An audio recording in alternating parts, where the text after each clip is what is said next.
মহাভারত।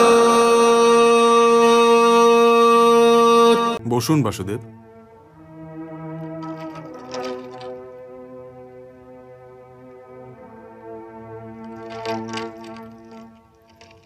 জ্যেষ্ঠ পিতাশ্রীর স্বাস্থ্য কেমন আছে বাসুদেব?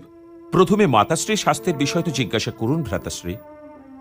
উনি জ্যেষ্ঠ প্রিয় অনুজ। তবে পিতামহের বিষয়ে জিজ্ঞাসা করুন ভ্রাতাশ্রী। উনি রাজা নন প্রিয় অনুজ।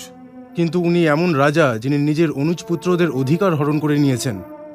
সভ্যতা রক্ষা করাটা ক্ষত্রিয় ধর্মের একটা দিক হয়ে থাকে অতি প্রিয় অনুজ। আর যখন ক্ষত্রিয়রা এই নিয়মের পালন করবে না, সেই দিন থেকে রৌদ্রের রং কালো হয়ে যাবে। জ্যেষ্ঠ পিতাশ্রী কেমন আছেন বাসুদেব?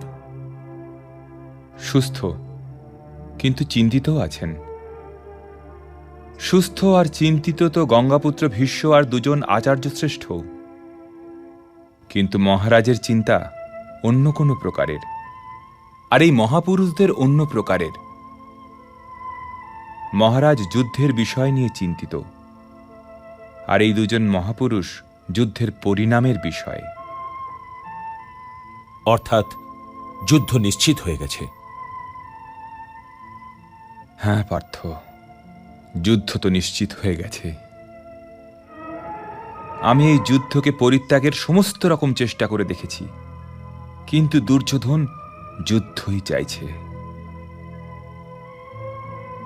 এই জন্য যুদ্ধই হবে। কিন্তু আপনি এটা বলুন, মাতাশ্রী কেমন আছেন? পিসি তোমাদের 5 ভাইয়ের জন্য একটা বিশেষ সংবাদ পাঠিয়েছেন সহদেব। উনি আমাকে এটা বলেছেন যে আমি তোমাদের এটা বলতে যেন না ভুলি যে ক্ষত্রিয় নারীরাই বিশেষ দিনের জন্যই পুত্রদের জন্ম দিয়ে থাকেন। কিন্তু আপনি ওনাকে আপনার সাথে আনলেন না কেন?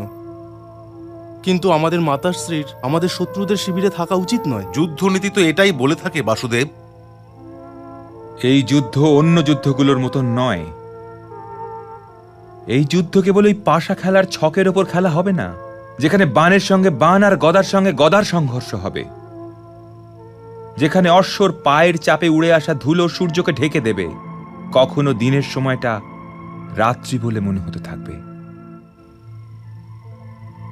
এই যুদ্ধতে তো কম বেশি প্রত্যেকের হৃদয়ই একটা রণভূমি। এই জন্যে সবাই নিজের নিজের আশ্রয়ের খোঁজে রয়েছে। পিসিও এই যুদ্ধতে অংশ নিতে চলেছেন, আর উনি নিজের রণভূমি বেছে নিয়েছেন। উনি ওখানেই থাকবেন। আর যদি ছোট মা বলে দুর্যোধনও ওনার চরণ স্পর্শ করে, তবে উনি ওকেও দীর্ঘজীবী হবার নিষ্ফল। মহাভারত।